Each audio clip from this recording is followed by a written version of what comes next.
I feel the Spirit moving in me. I feel the Spirit moving in me. So, the chaplains got together over a Zoom meeting and said, well, what are we going to talk about? And Patricia channeled the thought of awakening consciousness. And we said, well, we're prayer chaplains, so let's work prayer in there. And what if prayer awakens consciousness? So that's the question of the day. And you're going to hear a whole lot of different answers on that subject and questions. And so we started looking into it a little bit, and Patricia actually dug up some definitions for consciousness, awaken, and prayer. Some very interesting ones, which are in such fine print that I can't even see them on the screen here. So consciousness, state of being conscious, but awareness, I notice, pops up in the definitions a lot of times here. Awareness of something for what it is, internal knowledge, acute awareness, the full activity of the minds and senses. So that's some good definitions of consciousness. Now, what about awakening it? All right, so we look at awaken and arousing, a quickening, an act of awaking from sleep, a revival of interest or attention. And in number 5 there, a renewal of interest in religion, especially in a community, in a revival. And then I realized that I actually had the metaphysical dictionary by Charles Fillmore on my shelf. So I figured, well, I should take a look at that. And the first thing he says, awaken, right there, to become conscious. So now we're back to the consciousness. And like I said, consciousness is awareness everywhere. And prayer. Well, we kind of all know what prayer is. But we do it a little different here. Some people petition God, oh God, hey, do me a solid, little old me down here. But it's also spiritual communion with God. And that's exactly what Charles Fillmore said, that prayer is a communion between God and man. And it's an act of practice or praying for God, to God, or an object of worship. But it's spiritual communion. I really like that. So that just lays a little bit of a background here of what we're talking about. But we got 5 chaplains, so you're going to hear at least 5 different perspectives on this subject. And then you can decide what your own is. So our next presenter, the next chaplain on the podium, or actually the first chaplain up here to do the real thing, that was just the introduction, is Patricia.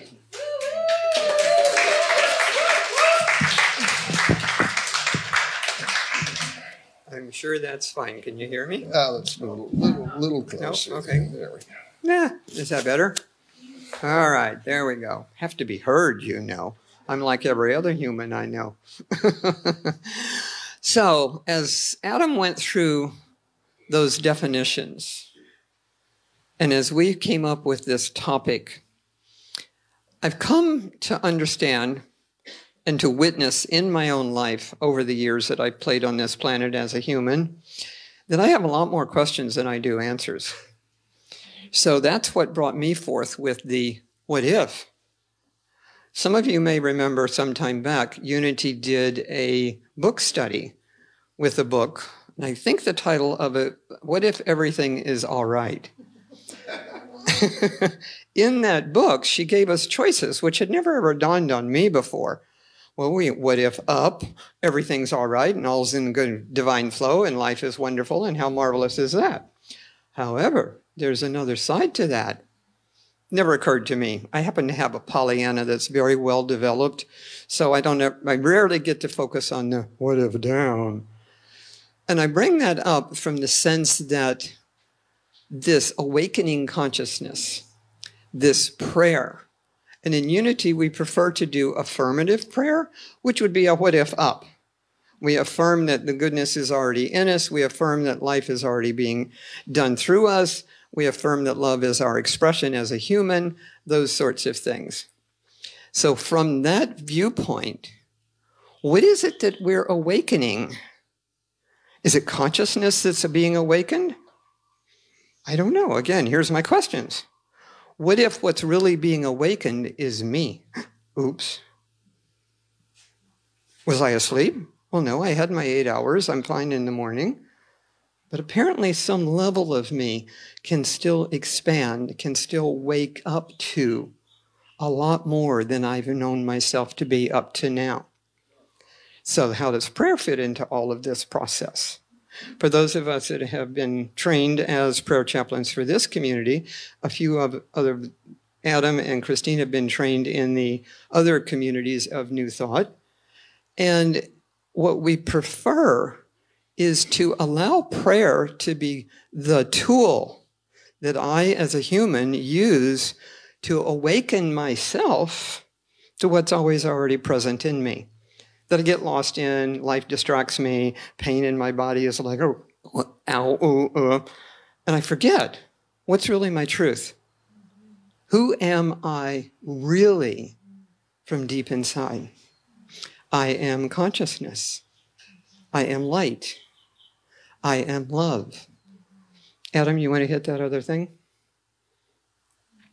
As I was sorting through, I wasn't doing it, I was being done too by this consciousness that I am, and sorting out, what are you going to say? What do you want to do here? What's your part of it? You get to open it. You get to lead the first portion of this. And this phrase is something I came to many, many years ago as a therapist, as a counselor, as a person that people turn to find their own wisdom, with me reflecting back to them who they are. And I found this in the prologue of a book called The Art of Intimacy by Kathleen and Gay Hendricks. And this was an answer to a question I had been having for many, many years, because so many people, friends, clients, etc., I'm not doing that love thing anymore. Every time I get love, every time I fall in love, every time I do love, it hurts. I'm just not going there anymore. Well, I knew in my heart that was a lie. However, it was my experience too. So I thought there's got to be a different way to look at love. It's got to be a different way to experience love. And I was reading, whoever reads the prologue of a book, not me. But I found this phrase, and it's become my mantra more than anything else. The power of love, and here's a what if. What if? The power of love clears out anything in its path, and we, humans that we are, deal with what comes up either in a way that lets more love in, here, or shuts love out. We're in a choice, moment to moment, thought to thought, feeling to feeling. We get to choose. Am I going to be this love that I came here to be? How much of that am I going to express? How much am I going to share? So ask yourself, what does this concept have to do with prayer and consciousness awakening? And if anybody wants to give me their viewpoints after this talk, I would love to hear what you know. It would be wonderful. Thank you. And Carol is our next speaker.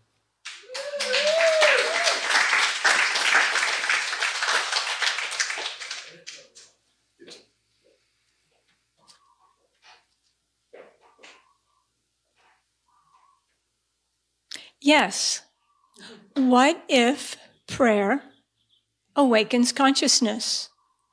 And mahalo to Adam for paving the way with definitions, and Patricia for that beautiful explanation of love. One of the things I like to do when I have a question on my mind and I'm looking for answers is to take that question into my sleep time. So I ask the question before I go to sleep. And often answers are on my mind first thing in the morning. So a few weeks ago, I did that with this question. What if prayer awakens consciousness? Let's see if I picked the right arrow. The first thing on my mind the next morning was this quote. Do I contradict myself? Very well, then, I contradict myself. I am large. I contain multitudes. This is a quote from Leaves of Grass by Walt Whitman. And I was transported back to a time when this quote was introduced to me for the first time. I was a teenager in high school in the late 60s and early 70s, and I was feeling a little frustrated about things. And my mom was a poet, and she had poetry books all over the house. So I picked up Leaves of Grass, I opened the book, and this quote popped up right into my face. Do I contradict myself? Very well then, I contradict myself. I am large. I contain multitudes. In that moment, I wasn't even aware of it back then, but in that moment of writing in my journal about this question, I realized that I had relaxed and released tension in that moment, and that was a moment of awakening consciousness. So I kept journaling on this. And the next thing I remembered is one of my intentions that I created about 10 years ago. My desire, beyond all desiring, is to know the divine ever more deeply. And I love these words, and I sat with these words for lots of time. And these words were valuable and helpful to me. And yet, in this moment of journaling on this question, I noticed something that I hadn't noticed so clearly before. Do you feel, or do you notice, the sense of separation in those words? My desire, beyond all desiring, which means it's not right here, is to know the divine evermore deeply. And so, my default reaction is to begin to judge myself. All these years I've been creating separation in my life from my intention. And so, I thought, I'm going to let go of that, and I'm going to respond, perhaps with a new intention. And this is what I came up with. I am oneness expressing as me in each unfolding moment. Ooh, how does that feel to you? More better, Adam says. I am oneness expressing as me in each unfolding moment. Say that with me, please. I am oneness expressing as me in each unfolding moment. Oneness. Right here, right now, God is. God is a power and a presence in the universe for good. God is within you in the deepest wellspring of your being. God is. God is love, peace, joy. God is. You are an expression of this very oneness. You are a wave of the ocean. You are expressing as oneness right here and right now. What if prayer awakens consciousness? Mahalo.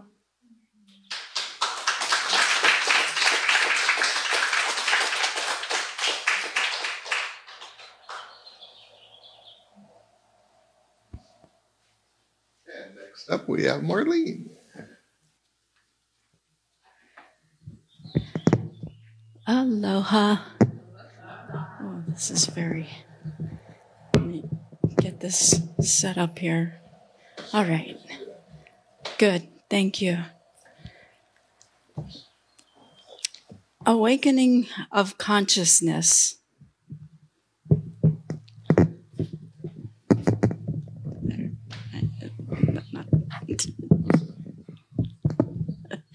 Don't push it. I don't need it closer. Adam, fine, I can do it. Okay, thank you. When I think about on my journey of awakening consciousness, I think back to when I was a child and I lived on an intersecting 90-degree angle road.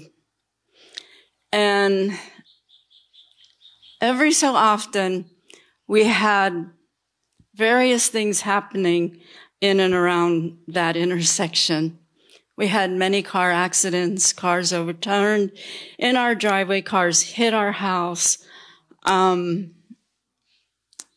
was very enlightening.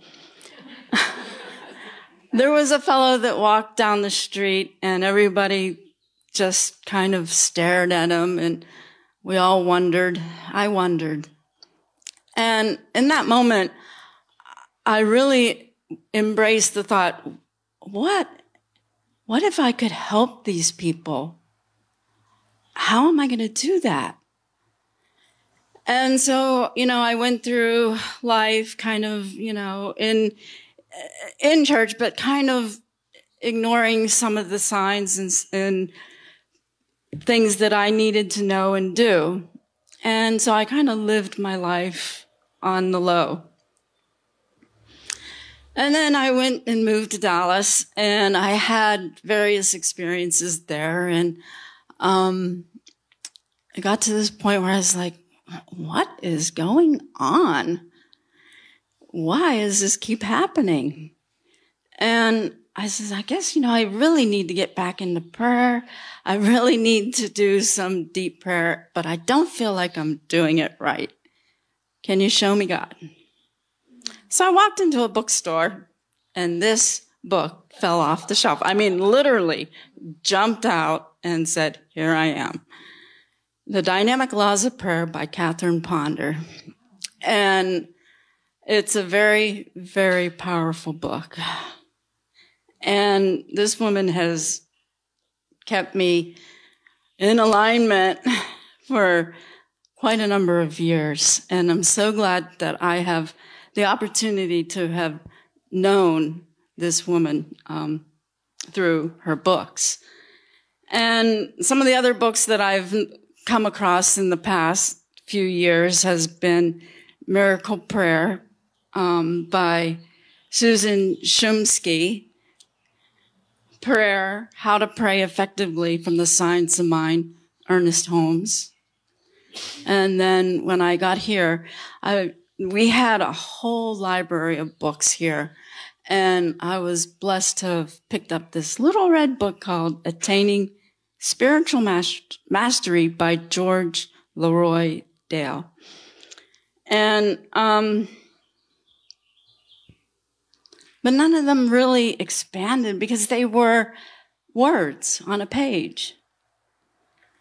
And I thought, well, it's in who I am and what I give that is what's going to expand my consciousness, right? Or am I going to expand others' consciousness? And so I was looking for a great place to serve. And I was eventually led through lots of prayer work to become an educational assistant with special needs children. And I thought, oh, great, I'm going to be teaching them everything. I'm going to show them love. Well, I did. But they, in turn, taught me so much more. They taught me patience, understanding, compassion. They taught me non-judgmentalness, acceptance of life. wow. Oh, and I need to click the clicker. And, you know, as I journeyed on the campus, you know, I became interested in looking at various things around me and everything, and happened to come across this tree. And I was like, wow, I wonder if anybody else has seen this tree. It has a heart on it. And I thought, wonderful, beam your love, tree. Beam it. For this campus had a lot of interesting students as well as the special needs ones. I had no idea that we had gangs here in Hawaii. And we did. And so there was every so often these incidences of fights breaking out, and some of them were rather disturbing. And this one time, as I was walking with a student, we got to leave a little earlier to go from classroom to classroom. I got this feeling. I went, oh my gosh, something's not right here. And when I got that feeling, I instantly went in prayer and said, God, whatever, just please. First off, let me get my student to where we're going. And secondly, please let this be something that is filled with love, peace, and harmony. And sure enough, when we got there, you know, there was word that a fight was breaking out, but it didn't last very long. So I was like, thank you. So, expanded consciousness. I also had this instance of realizing that I wanted to belong to these people that I worked with, my coworkers. And I realized that there was a lot of resistance in the beginning. It required lots and lots of prayer. And today I can say that I work with some of the most wonderful people that I have ever known. And I'm so grateful to be a part of what I do and who I work with.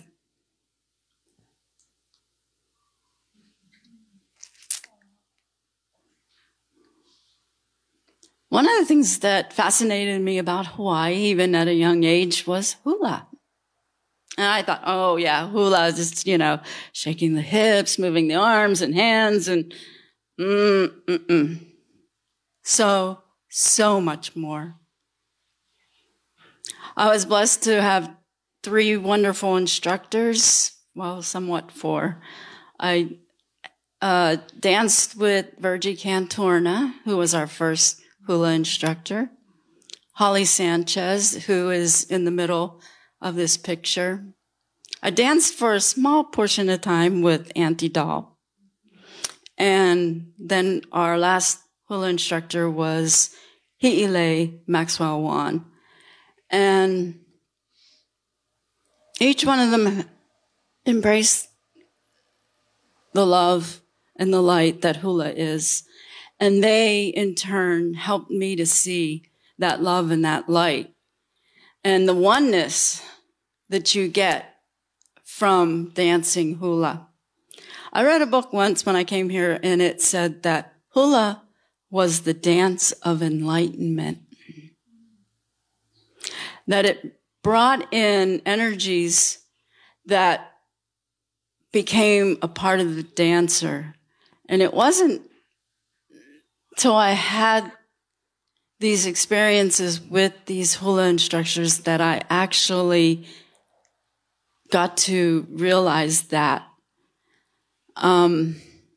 just so much of the Hawaiian language is versed in prayer, versed in oneness, versed in awakening of the consciousness. O-oi-e-o. God. That was their name for God. E-O. E makua lani. You are my God.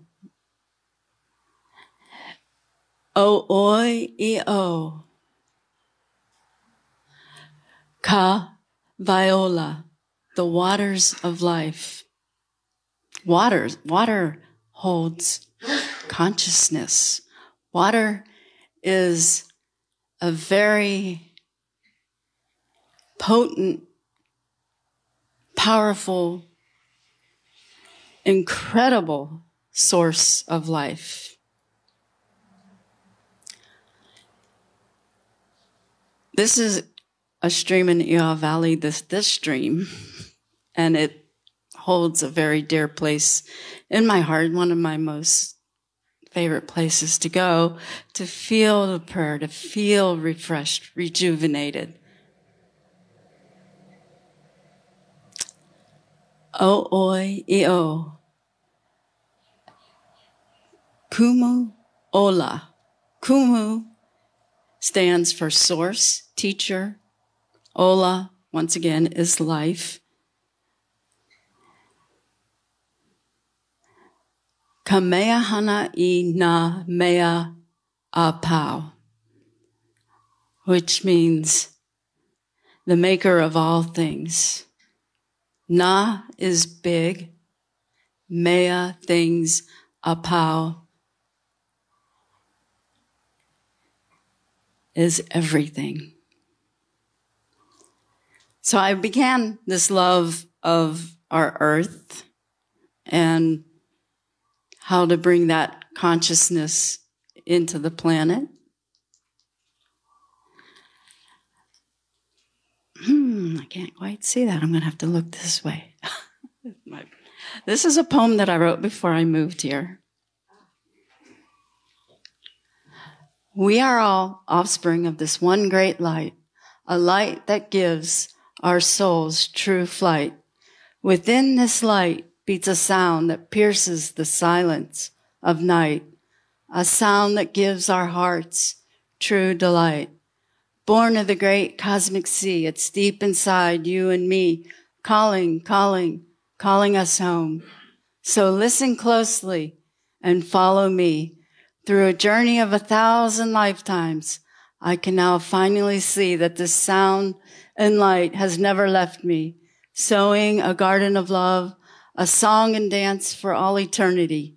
So come, brothers, sisters, follow me on the journey back home to the great cosmic sea, a place of love where all are free at one with the sound and light of love, peace, joy, and harmony. Mahalo, thank you.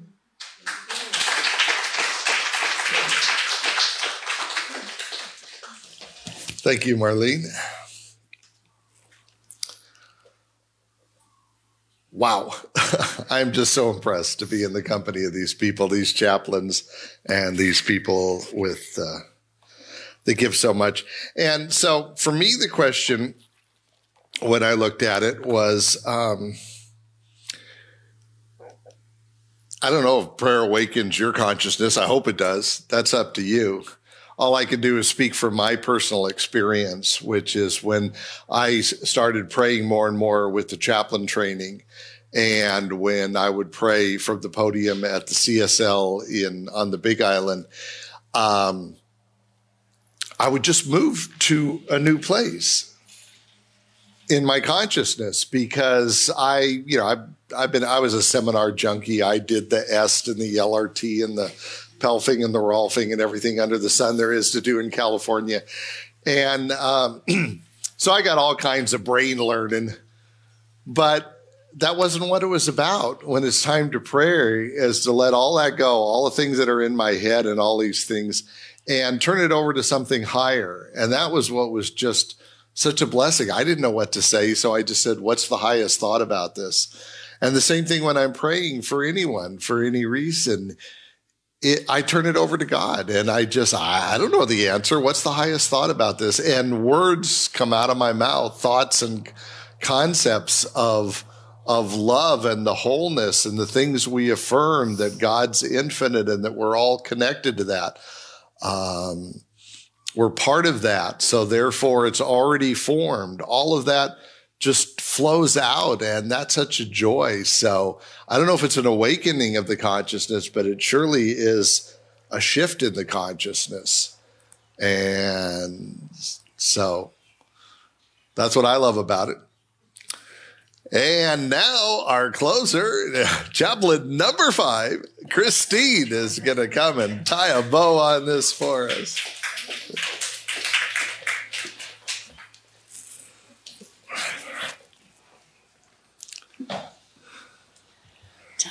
Tie a bow on it. Maybe let's see if we can take it and expand it, right? So, if awakening could be remembering, a remembering of who and what we really are,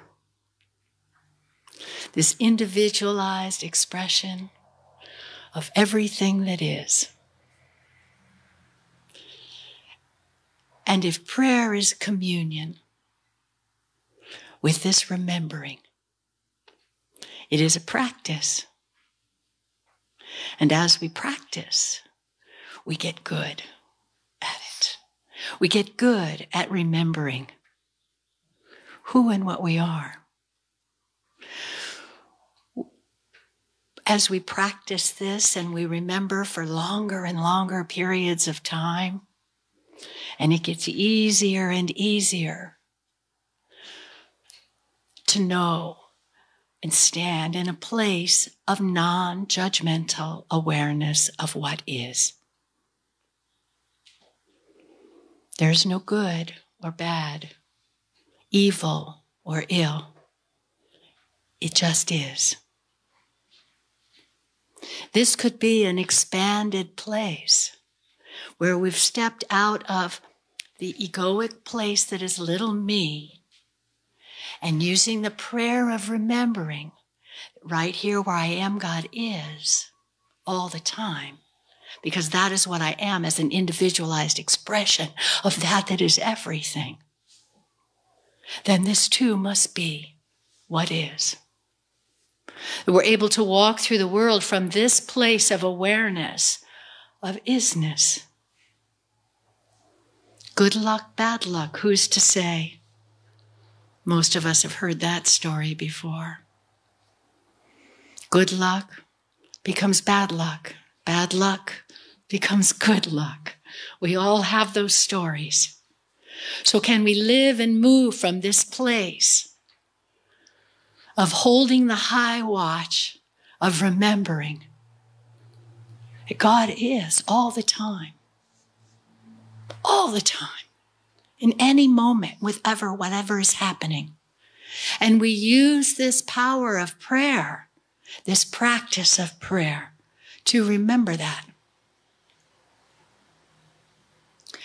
And the awakening of consciousness as we practice this, because as it was said before, I am this oneness. This oneness doesn't just stay within this individualized expression of God.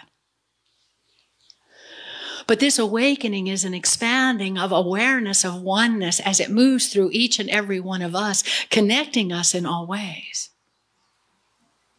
So this path of love becomes broader, wider, faster, quickening, and dissolves anything unlike itself. So we stand in this practice of prayer and we choose it now as often as we can. And in as many moments as we can.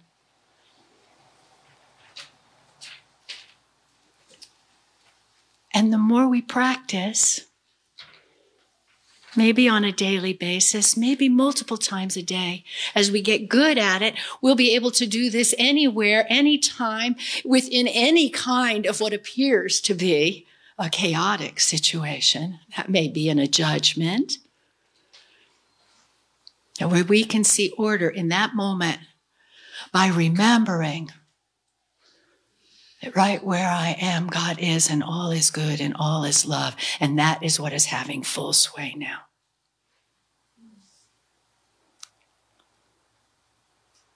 I think that's why we come here on Sunday mornings, as a way to recharge, rejuvenate, encourage ourselves to remember this, who and what we are, and to be in this community of that. that then we can step out into the larger community. Without even saying a word, that love comes with us because of our prayer and the awakening and remembering that is always happening. There's really nothing we have to do. It's happening with us. We can participate in it, but it's happening no matter what.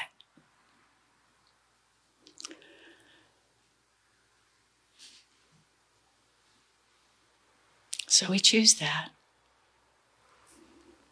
as often as we can and step into gratitude for our role, our part in this great awakening of consciousness.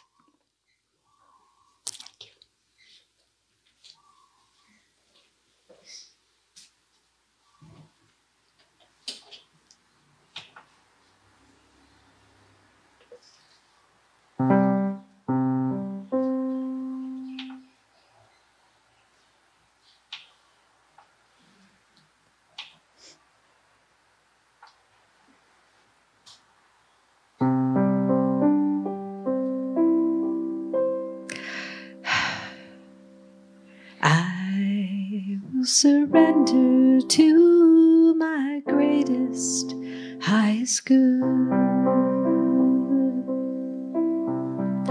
I will release any fear that blocks my way. For every step I take is taken in pure faith, and I am stronger every moment, every day.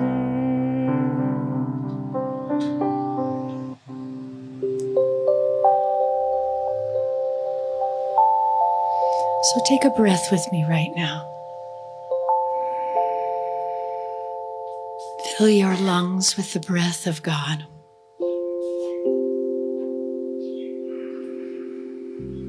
This breath that you take now may be the only thing that is real in this dimension.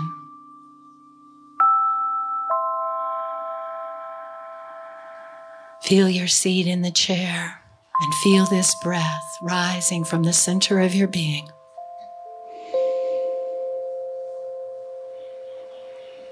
Feel it moving through every cell and every organ and all their actions and functions in this magical spacesuit that you have been given to remember.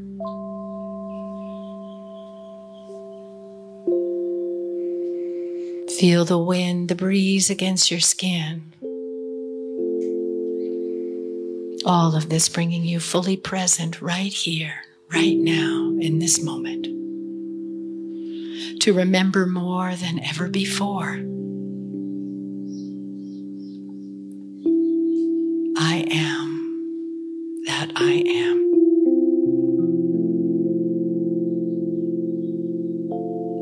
I am that I am.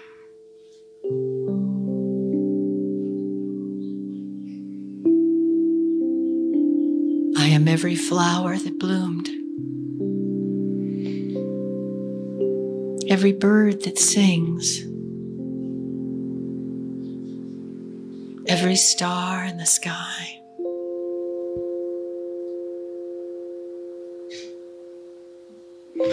every blade of grass. I am large. I am the multitude.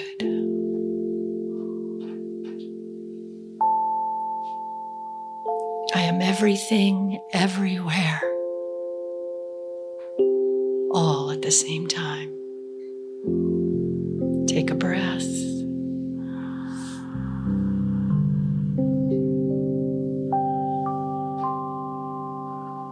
Feel this truth with gratitude.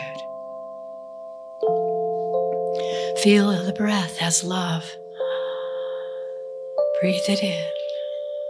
Pure love.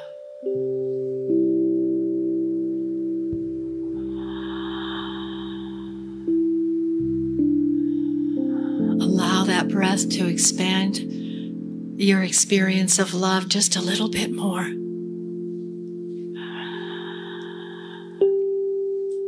How much love can you allow yourself to feel right now in this moment? Take a breath.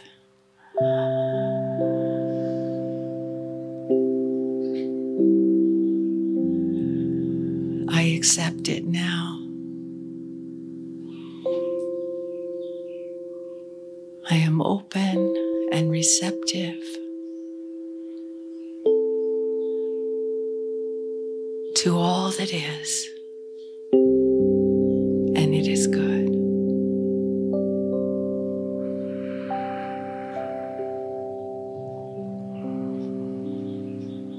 For it is God. To my greatest highest good, I will release any fear that blocks my way. For every step I take is taken in pure faith, and I am stronger every moment, every day.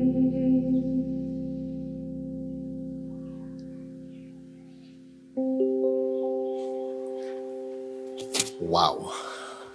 Thank you, Robin. Thank you, Christine. Okay, we can applaud. Thank you, Marlene and Carol and Patricia, all the chaplains. And, oh yeah, and that Adam guy too. Thank you. Thank you. Wow. So that's what we do. That's what we do here at Unity. Try to shine the light on truths like that and bring something into the world. And we do it because we feel called to do it. It's a blessing to give that. But along the way, there are, a few bills to pay, got to keep the lights on, got to pay a few salaries and keep everything going. Nobody's getting rich off it, but the funds, those green pieces of paper, is what helps lubricate everything and make us flow through life. And so we are grateful for those gifts from the people that hear this message and feel called to support Unity of Maui. It's been going for years and years, long before I got here, and it's such a blessing. So we thank you for all that. We're going to pass the basket in a minute so you can put something in it. If you're online and you'd rather go online, you can go to unitymaui.org. Easy PayPal buttons. We try to make it as easy as possible. That would just make sense, right? If you're old school, you're welcome to mail a check to hear us here at the Unity of Maui. So whatever it takes, we're so grateful for those blessings. And we know that it's an abundant universe and everything you need is there for you and everything we need is here for us. And so together we have an offertory prayer to affirm all of that. So if we could say it together. Through a grateful, giving heart, my mind and life overflow with the abundance of God's all-providing, infinite supply.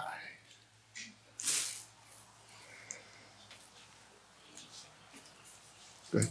That's it.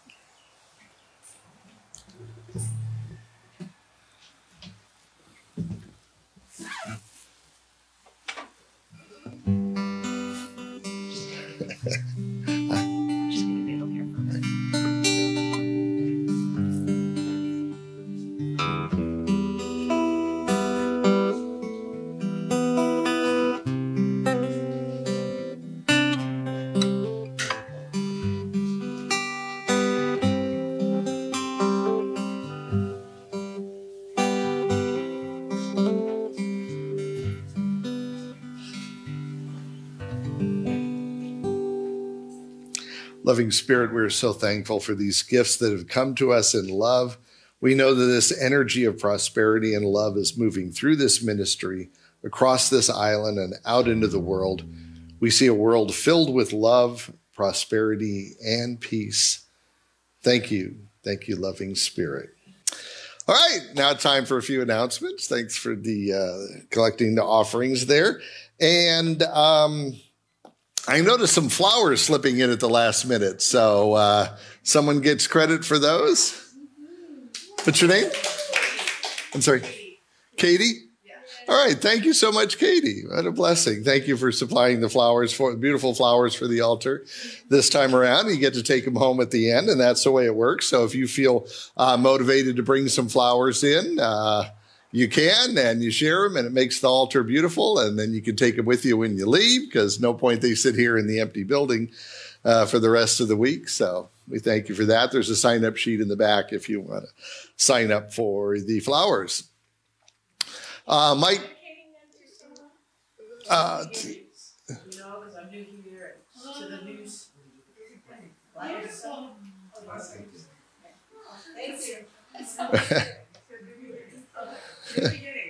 New beginnings. All right. Thank you. Dedicated to our growing congregation. So thank you so much, Katie. Very much. Very much. All right. So we got some social activities. Mike Fleenor usually does a couple things a month.